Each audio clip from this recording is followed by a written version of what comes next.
Friends, how are you? Thank you for connecting to Vida In Online. I'm very glad to say hi to you today. Welcome you today to Vida In at home. As you can see, I'm not alone today. With me is here Sorai. You're very well dressed. And how are you guys?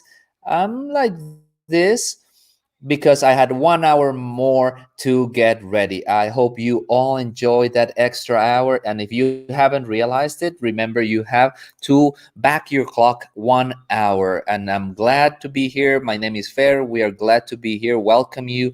We have a very special program that we hope you can enjoy. And thank you for connecting.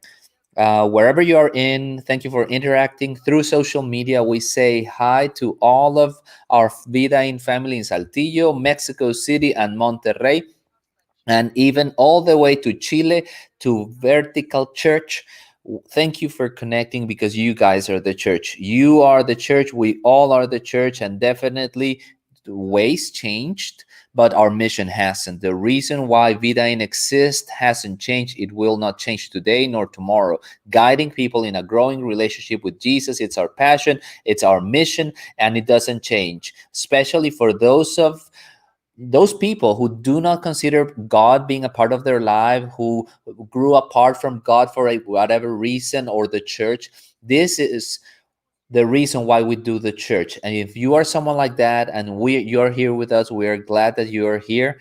From the bottom of our hearts, on behalf of all of our team, we tell you thank you for giving us a little bit of your Sunday, because what we want to do today is we want you to enjoy this experience we have prepared for you, and that regardless of your faith context, regardless of you believing or not, I want to tell you, Vida In can be your church. Vida In can be your church. You can belong without believing. Thank you for being with us today. This is what we do as a church. We create environments, experiences for young adults, for young people, for adults. And I want to ask you, sorry, to ask us how people are sharing, experiencing these environments. And yes, fair. It's different. It's something. It's kind of like strange not being week after week, Sunday after Sunday, connected in the same place.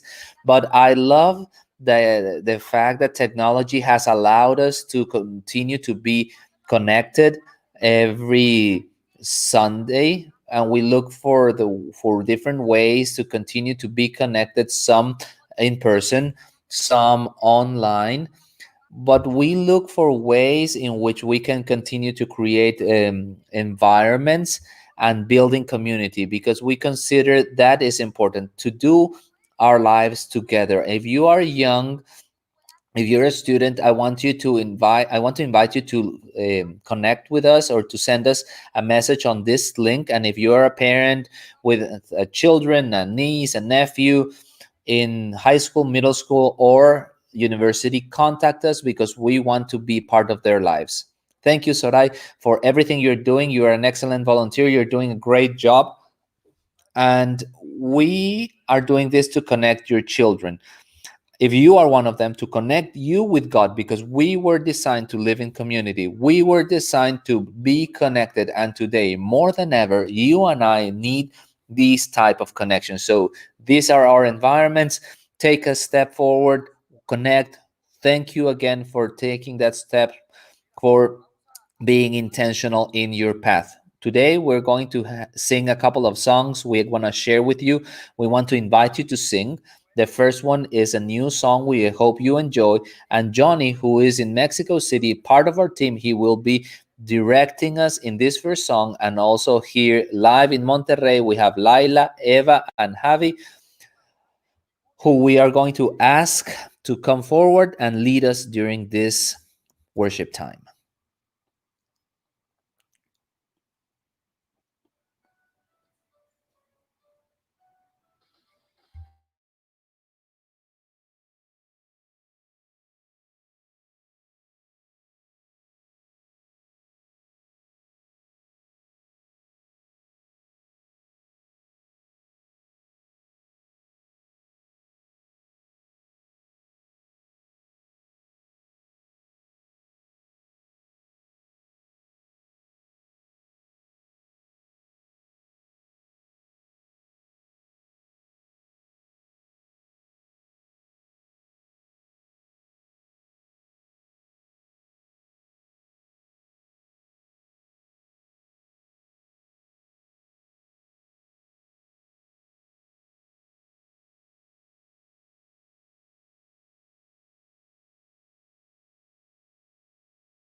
how good it is to be able to connect to God and acknowledge how good and faithful our God is, knowing He is our Father, that He is always for us, next to us, that He is always with us. But I've discovered my life perspective changes when I not only know He is with me, but when I decide to be with Him, when I decide to spend time with Him. My vision changes. Everything around me changes, even when I am going through difficult times. And this song talks about that decision you and I have of being with God.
Friends, this time is always something so special for us because you are in a different place than we.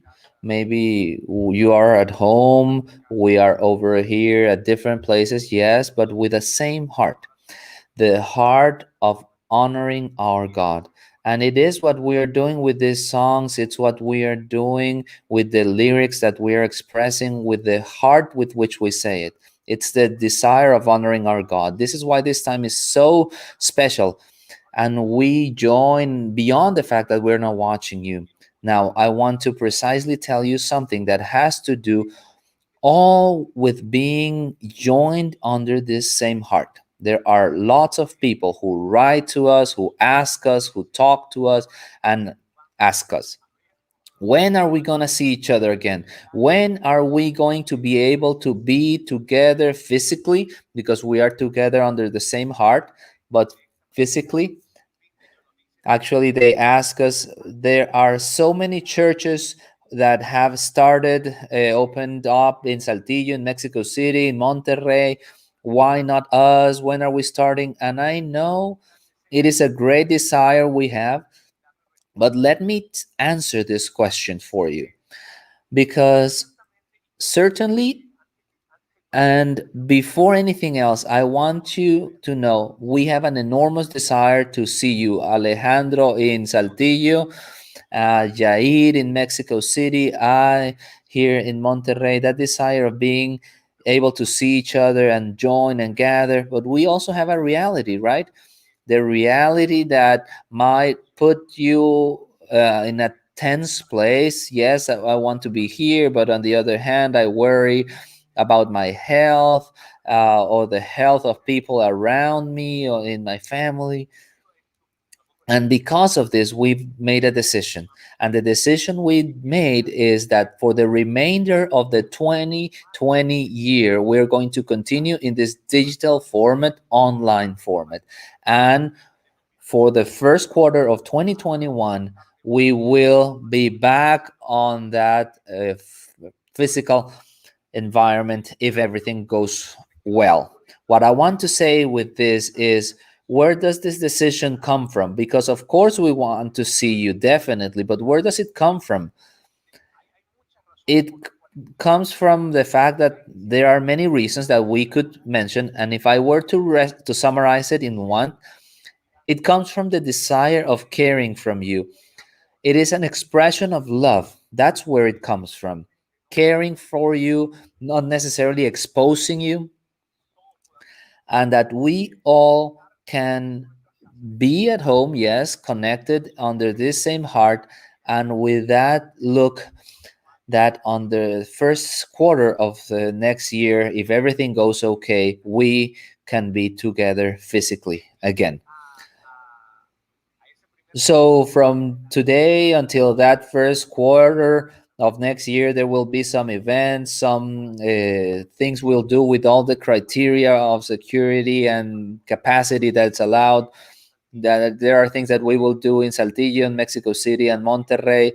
We'll talk about that through our social media. But for now, it's very important for me to tell you this, that you can receive it this way as an expression of love, care for all of you, for all of our community. And at the same time, I want to tell you something. I want to thank you enormously for your generosity, because you continue to give of your finances, of your financial resources to God through the church and through our church, Vida In. Thank you. Thank you very much, because it is because of that that we can continue to do what we're doing. This is why we can think that this year we'll continue to do things in this digital format, online format. That's why we've created more online environments for people to engage digitally in the different life stages they are in. This is why next year we will, during that first quarter, go back to that in-person format. That's the reason, because you have that commitment, that honor to God through your giving of your finances through the church.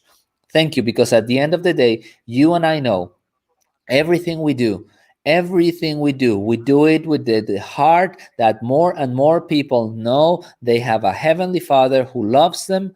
And this is why I tell you that today we are more present than ever. And it is thanks to you.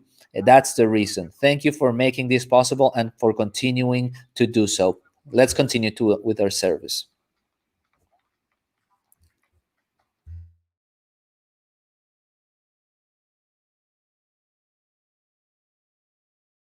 What's up, friends? How are you? What's life? Oh, look at it. It's my two best friends in the world. Oh, what is. Oh, he always late. He's always late. 45 minutes late. Hey, man. How are you? How are you, bro? I know you. What's your name? Jose. Hey, Jose. Thanks for being here. Hey, bro. How are you? Natalie, how are you? Oh, it's great to see you here. Did you bring your lamp? Oh, you know what? I didn't bring it, but there's always popcorn here. I didn't tell you to bring popcorn. I told you to bring a 960-gram bag of chips. Yellow, yellow, yellow. I brought the sauce specifically for the 960 grams of chips. Why are you so irresponsible? You got here 46 and a half minutes late. Asu, don't worry. I can go to the store and buy them. You because it doesn't matter. I'm sure Yellow didn't bring them because it has a lot of work. Actually, how do you feel with all that work? No, what work? I just got home from a trip, and next week I'm going to a cabin with some friends. You're invited to. Yeah, yeah. Wait. Let's continue with the party, okay? We're going to do three dynamics, 6 minutes and a half each to close at 19 and a half minutes. So, Yellow, did you bring the board game for the second dynamic? Oh, the board game. But you know what? I have a game in my mind and it's great and we can play it all. But the plan of this party, it's not so much as to have fun, but to make new friends and on the next 2 weeks, then I can get a boyfriend in a year and 2 months, and I can get married and have a child by 25. So by when he's in college, I'm 43 years old, just the same, just in time to make. Well, are you okay? You're too thoughtful. Are you okay? Do you want to talk to someone? Okay, what's the plan? It's to plan mimic. Oh yeah, anyone can choose their team. No. Let's do it by height. Talls here, shorts over here. Let's play. Everyone come here. On this side, midgets, and on this side, giants. Okay, green over here, do over there. Don't feel bad. You know what? He's hungry and he doesn't like to lose time, but don't feel bad. Okay, wait. Ready? Okay. One of us chooses the movie, you mimic it, and then we guess it. Ready?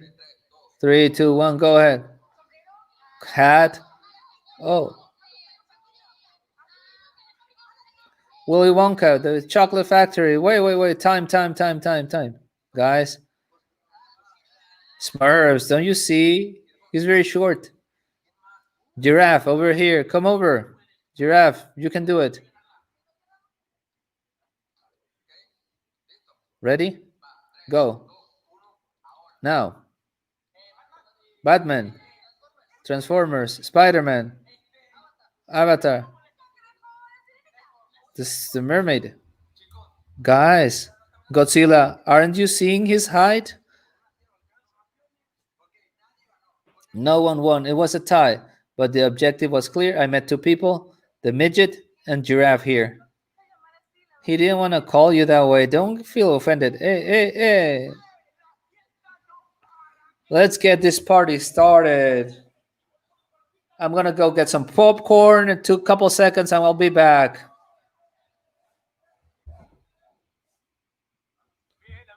Okay, friends. Today we are closing our series I Said This, You Heard That. A series that has been very interesting because it has to do with us, with the temperaments, how we are, how we express ourselves, and we've received a lot of comments on how interesting the series has been. During the series, we basically talked about there being four temperaments to which we've assigned colors. And we've said that basically we have two predominant temperaments out of those four, but there's one that is more manifested than the other. We said that we have the sanguines, yellows, cholerics, reds, phlegmatics, greens, and melancholics that are who are the blues. Actually, I am a yellow, red, sanguine, choleric, and from these two, the sanguine is more predominant, and this has a lot to do with the way we are, the way we talk. And if by any chance you are listening to this and you are watching us for the first time and you're asking yourself, what are you talking about? Yellow, ring, red, and you don't know what temperament you are, I'm going to ask you to see in the bottom of your screen a link. It says colores.vidain.org. You can take note of it and then go online and take the test. It will be available for a whole month so that you know what color you are and that you are able to understand yourself better. Why is it so important for us to talk about this? Why did we come up with this? Do we want to have fun knowing how we are, how we express? No. It is very important for us to talk about this topic because it impacts directly and completely our relationships. This is why it's so important for us to talk about this and why we decided to do so today, to go straight to the point of which I will be talking today. I want to remind you of something a very good friend many years ago always told me. Actually, told us because he told Sandra and I while we were a couple. Her name is Gladys, and Gladys always told us this. She said, Roberto, words are like stones. Once you throw them, you cannot take them back. And with that tone, Roberto, words are like stones. And all the time, that was something Gladys told us. And she especially told that to me because I am yellow. And when you read this and when you listen to what I'm telling you, that thought from my friend Gladys, I am sure you will agree with me on this being a great truth. This is a remark, a statement she told us that has a great truth because we all can think that at a moment in our lives we experience this. We experience the fact that we can receive words or we can give words. And when we said them, after we said them, we wanted to take them back. But words are like stones. Once you say them, you cannot take them back. And that has a positive side, but also a negative one. We can all remember a moment, maybe with a teacher, a parent, a friend, a son, or with someone who said those words, and maybe they were positive words, maybe they were negative words. Actually, the first Sunday of this series, Jair said or mentioned a research that said that for every positive word we receive, there are 6 negative words we receive. So imagine how unbalanced this is. And it's true.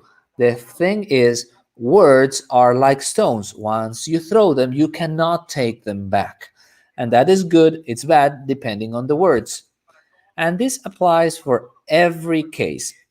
Actually, I think I already shared with you this with you when I was about 18 years old, and I wasn't behaving that well. I would think I was like 19. And a friend who I respect a lot was at in my house, and when he left, he was out of town. Before leaving, he told me, I believe in you, and I believe in what God has for you.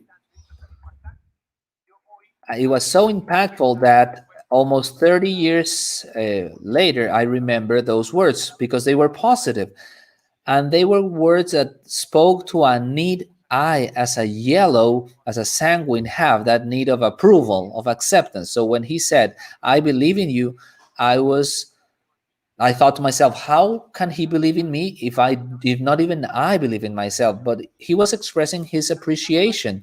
And it was so great. I remember them.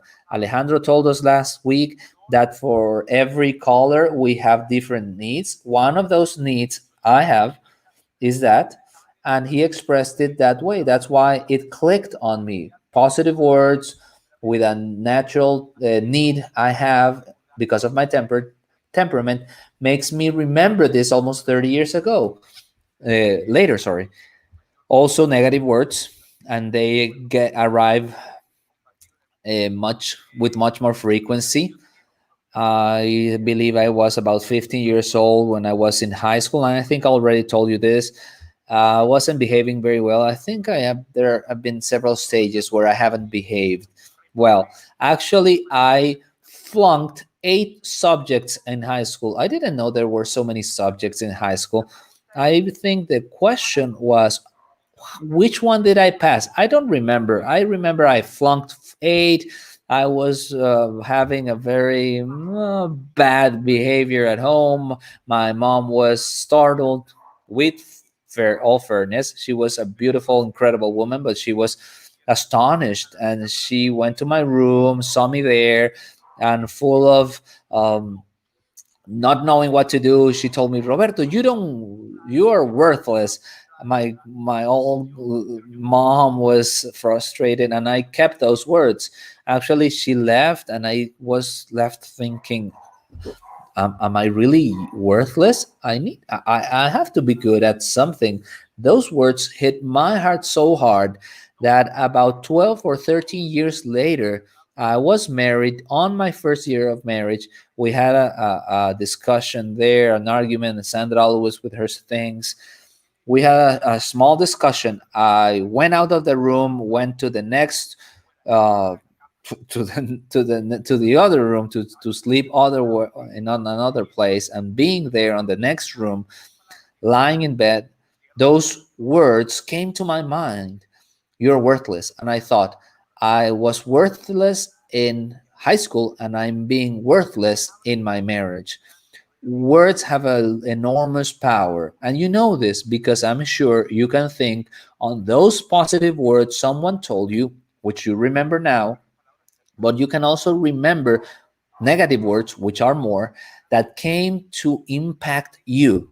And it's amazing how Jewish proverbs, most of them written by that great king Solomon, that history talks about his great wisdom. In those proverbs, he mentions the power of words, and he expresses it. And I'm going to mention just a few. One of them says, words have the power for life and death. Another one says, words are like swords, or words work as a balm for the soul. Another proverb says that words can calm great anger, but they can also add a lot of logs to the fire. And I could mention many other proverbs. The thing is that there is a reality we cannot miss, and it has to do with the fact words have a great power, and we need to be aware of that.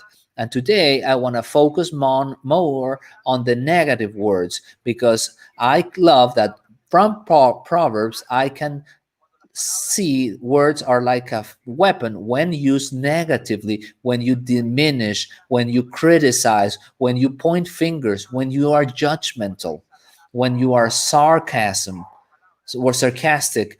When you do all that, your words become weapons that hurt other people. I don't know if this will help you, but it helps me. When I can visualize those negative words, those undermining, critical, judgmental words as weapons, I can be much more aware of this.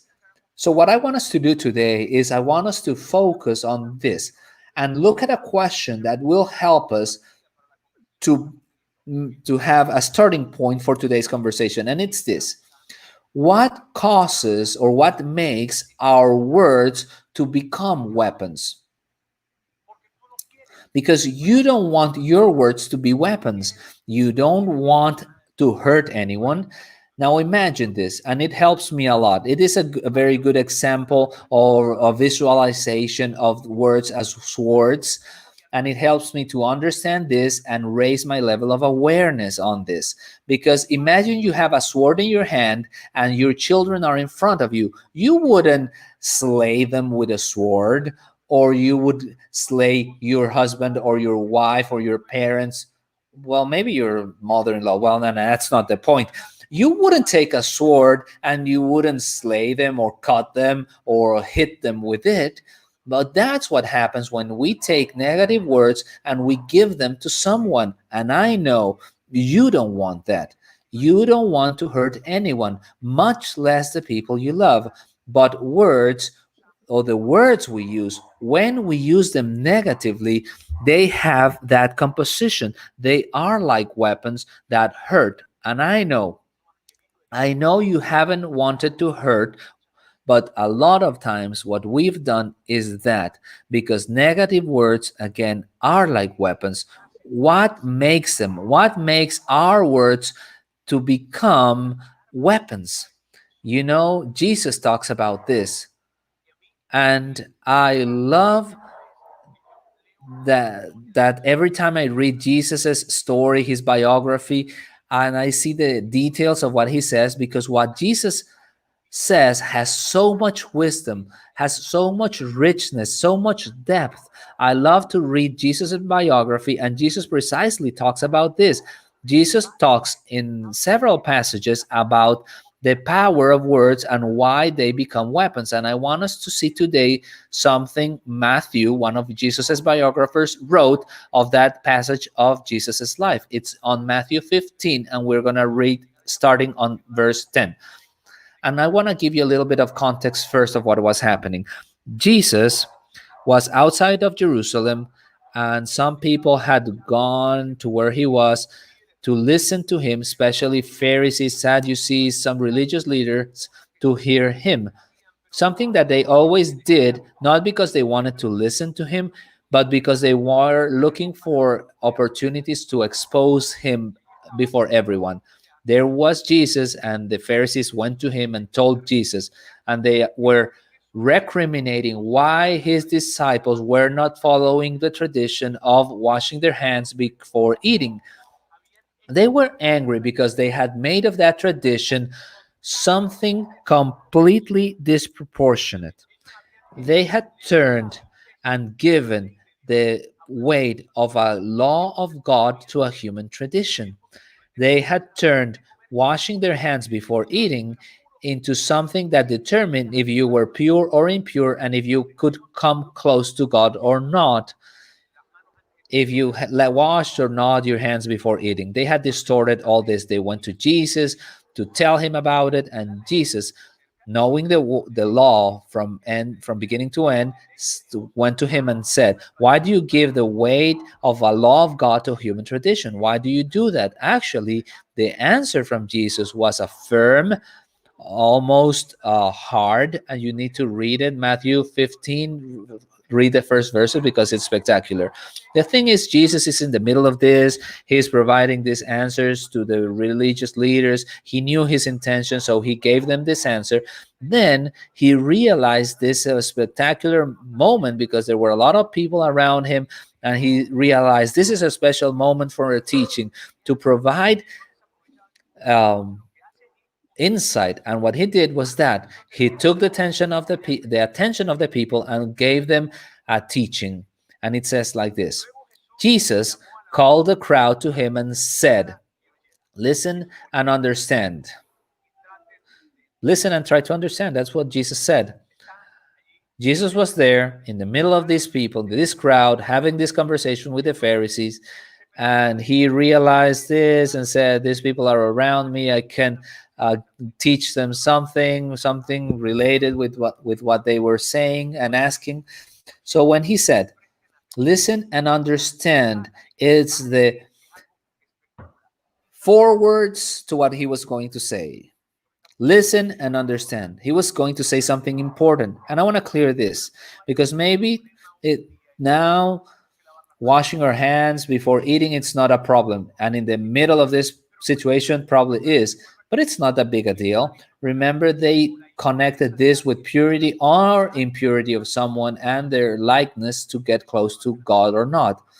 What Jesus is about to tell them is completely opposite to what they had learned, heard, and believed through all their life for hundreds and hundreds of years. It was not only their lives, it's something their grandparents and parents had heard. This is what Jesus said. What goes into someone's mouth does not defile them, but what comes out of their mouth, that is what defiles them. And I cannot imagine the tension there because what Jesus was telling them was against everything they had been taught, heard all their lives, hundreds and hundreds of years. Now, listen, he's telling them, friends, what comes into your mouth doesn't defile them. What's powerful of the words of Jesus is the second part of this. And they were startled because of that first part, because it went against of what they had taught and learned. And we know this because of this. Then the disciples came to him and asked, do you know that the Pharisees were offended when they heard this? I love reading the Bible, and I imagine them being sitting there, and Jesus saying, hey, pay attention, understand what I want to say. And they, okay, well, yes, yes. And then he said, what contaminates or what makes you pure, what defiles you, is not what comes into your mouth. And I imagine the disciples watching Jesus and then watching the Pharisees there and saying, Jesus, did you realize? Do you realize what you just did, what you just said? Because it's very offensive for Pharisees. And what I love is Jesus's answer. He replied, every plant that my heavenly Father has not planted will be pulled up by the roots. So don't pay attention to them. What Jesus was saying was, friends, everything that doesn't come from my Father, because those things they are saying don't come from my Father.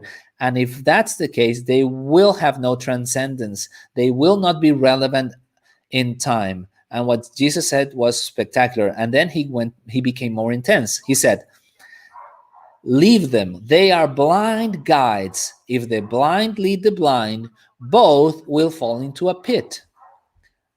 Now, imagine what Jesus is telling them. The Pharisees were there. It's not that he told this to the disciples in secret. No, he said it out loud. The Pharisees were there listening to him. And Jesus was saying, they don't know what they're saying. If you want to follow them, go ahead. But at the end of that path is a pit. If you want to fall into a pit, listen to them. Then Peter, who was there, and who we believe was yellow, because us yellows always have something to say. If you're someone, the first person in a meeting will be a yellow. And Peter was there. He came to Jesus and asked him this. Peter said, explain the parable to us. That parable that says that people are not contaminated by what they eat. And I believe Peter was so tense, and they were also tense because of the fact Jesus had said something completely against what they had believed for hundreds and hundreds of years, that they didn't realize it. And Peter said, help me to understand what you mean by this. And Jesus said, are you still so dull? Jesus asked them. And then from there, Jesus explained with every detail, step by step, and you'll see why I tell you this. Don't you see, and this is Jesus' explanation, don't you see that whatever enters the mouth goes into the stomach and then out of the body? Do you see? He was very clear. What you eat comes into your mouth, goes to your stomach, and then it goes to the drain. But then Jesus says, but the things that come out of a person's mouth come from the heart, and these defile them or contaminates them. And there is so much wisdom, so much richness and depth in what Jesus is saying here. Listen, what comes into your mouth does not defile you, but the words that come out of your mouth is what defiles you, because words represent something living inside of you.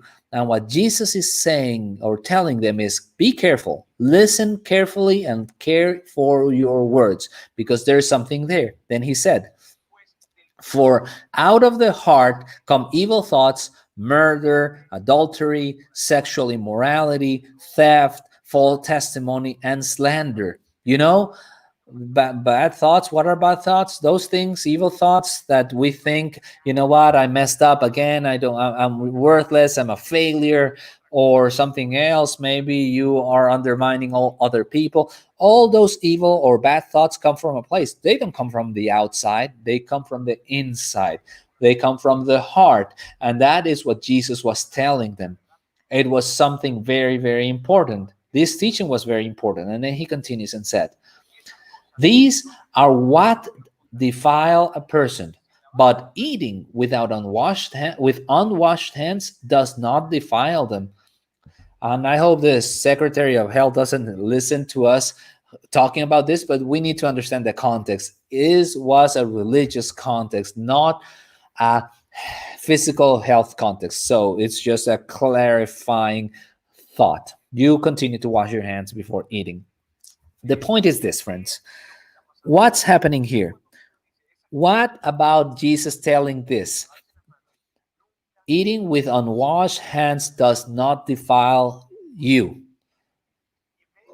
Because in the middle of this, what Jesus is telling them is, listen,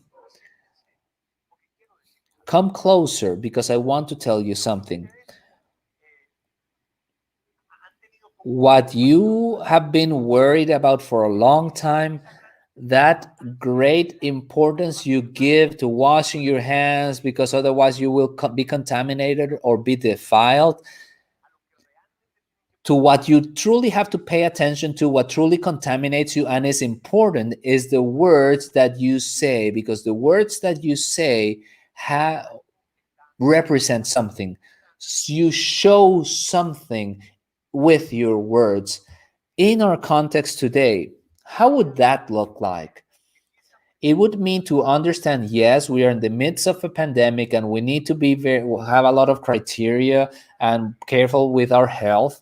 But if there is something that's more important than this, it's what we're saying. And it's interesting to me to say this, to see this. We are so worried. The face mask, we go out and we go out without the face mask. We go back to look for it. We're so worried because of social distancing, the right distance, and washing our hands, and that's all okay. But how great it would be that we gave at least the same importance we give to this, to the words that are coming out of our mouths, because that is what truly defiles.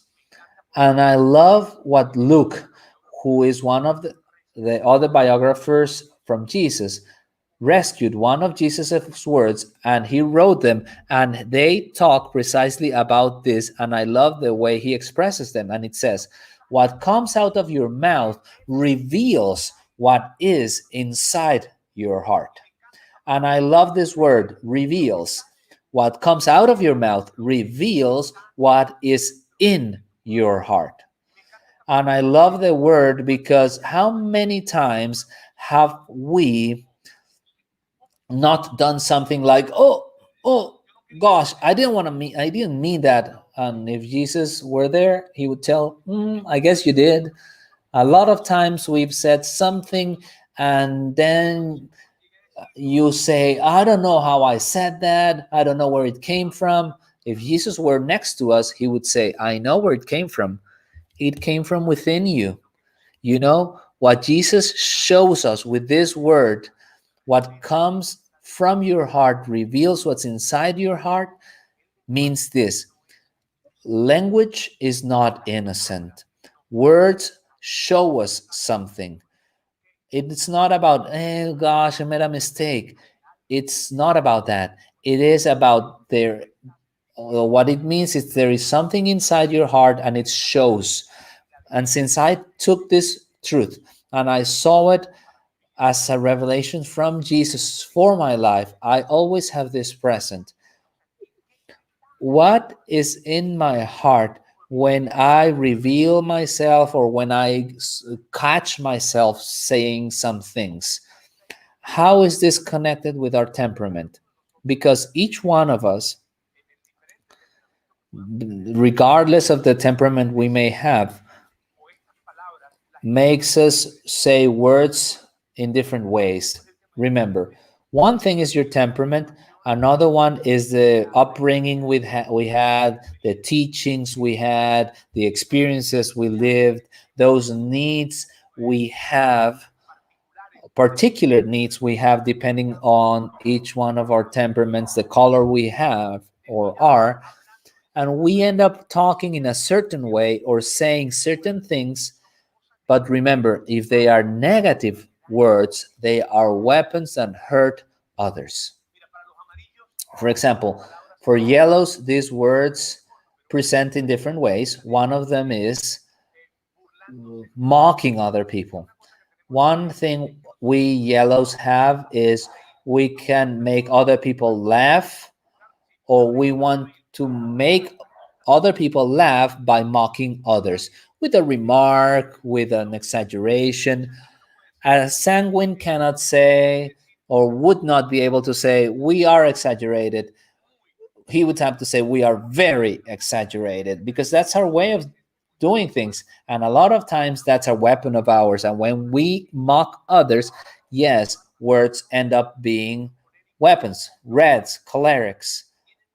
Reds have a capacity, listen, they have a capacity of, without any effort, undermine, minimize other people, especially when they are angry. They do it effortlessly, and that's because of the red color that makes their words weapons. Blues, melancholics, blues, since they have a very huge capacity for analysis, one of the ways they give negative words, it's exposing the negligence of people around them or the incompetence of people around them to make up for their own lacks.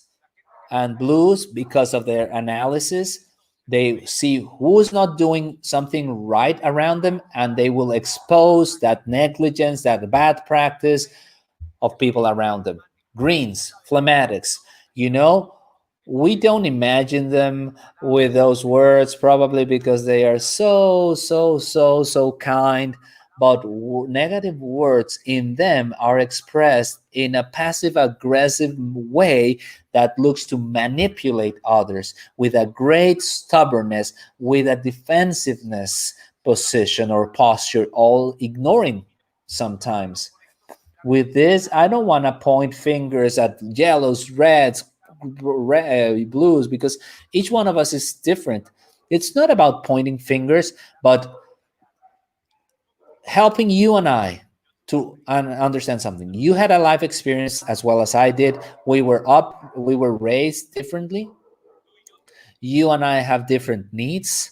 And when we combine our temperament, our color, with that upbringing, with those needs that are not being met, we end up expressing with negative words. And remember, they are weapons that come to hurt people we love the most and to hurt us as well, but mostly the people we most love. And that's why it's important we are aware of this. And talking about this topic, you may ask yourself, so what then? What are we going to do? And that's probably the question we need to ask ourselves. What shall we do?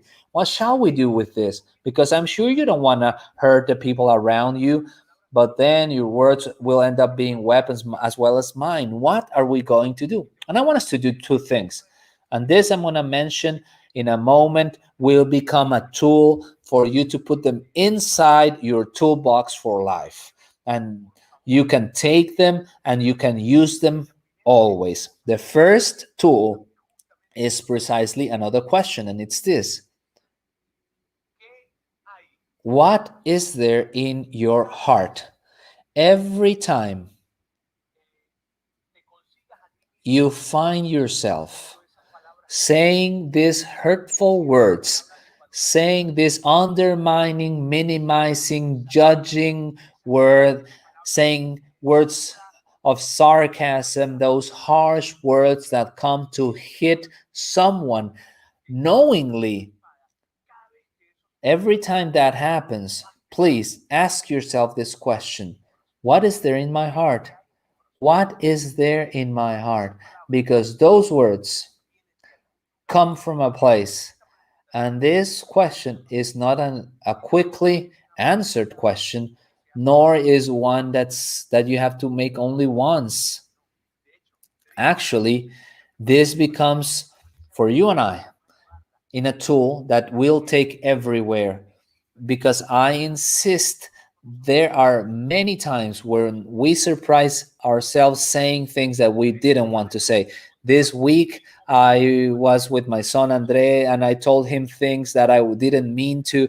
And I went to bed thinking, what is in my heart? What is there in my heart? Because, and I insist on this.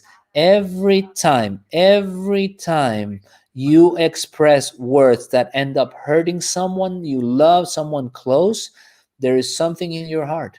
Please let us ask ourselves this question and be aware of it, especially during those times we are surprised by ourselves because of the words we are telling others. What is there in your heart? Because at the end of the day, it's not about what we say, it's about where it comes from. Because words are one thing. And the second thing I want to mention is something I want to take from King David, which is also spectacular, and I want it to become another tool for you and I.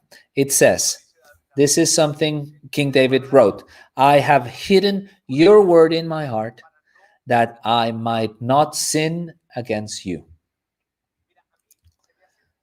It is so interesting to me understanding or realizing how experts in human conduct, psychologists, psychiatrists, when they want to help someone with a broken heart because of whatever reason, the first thing they do is they try to heal their identity, heal their self, the concept they have of themselves.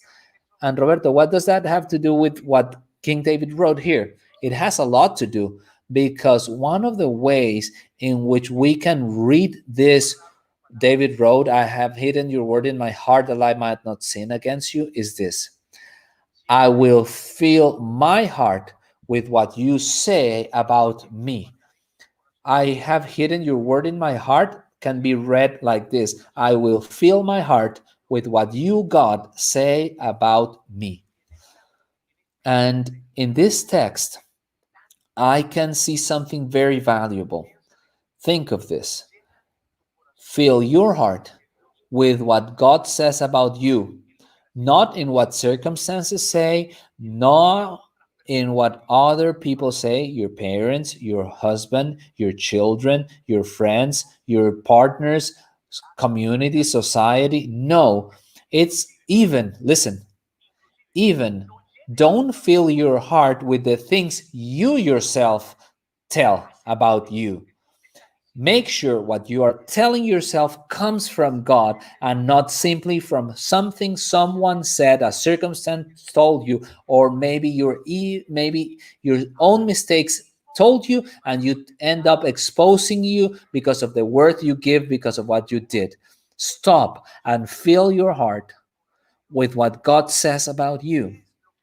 What does God say about you? God says you're forgiven. God says you're loved. God says He has an opportunity for you. God says that in Him you are complete. You don't have to look elsewhere approval, because in him you are complete. And when you live that way, filling your heart with what God says about you, your words change.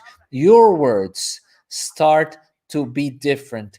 And why is this so important, friends? Because a lot of times what I see is people who are committed to changing their words. But I want to tell you something right now. Do not commit to changing your words. Commit to filling your heart with what God says about you. Then your words, as a result, will start to change. But the opposite will leave you in a place of being worn out. If you focus on filling your heart with what God says about you, then your words, as a natural consequence, will start to be different. And you want that to happen. Maybe you're watching us and you know very well what God knows, what God says about you. And so you just need to remember it and have it present. But if you are watching us or seeing or listening to us and you don't know what God says about you, in our social media, in our website, we are going to put an image where you can find several of God's truths about you so that you can know them, you can embrace them. Because I insist, you cannot try to change your words. You need to fill your heart with what God says about you, and the changing your words will be an amazing consequence, because with your words, then you will bring life, not death. You will bring life to the people you love the most. Tell me if you don't love the idea that with your words you can bring life to your children, to your parents, to your friends, that your words become a balm and inspiration to others. Isn't it great? Because the opposite is using them as weapons. So let's fill our hearts with what God says, not with what you say or others say about you. Friends, let me pray. God, I want to thank you very much because of the privilege you give us of being part of your family. Thank you for those great teachings that you gave us so many years ago, but that are so valid today. There are so many times where we've focused in caring for the way we talk, the words we say, but you tell us through this teaching and through what David told us or told you in that conversation he had, that we need to use our time in filling our hearts with what you say about us, and then our words will be filled of life. Help us, God, so that we can walk this path, knowing and being aware of this question: what is in my heart? Presenting it before you, conversing with you or talking to you about this, and then filling our hearts with what you say about us. We love you in the name of Jesus. Amen. Friends, this was the end of our series. I said this, you heard that. Please, I want to ask you to do not disconnect from our broadcast, because next week we will start a new series that you cannot miss. So, see you next Sunday.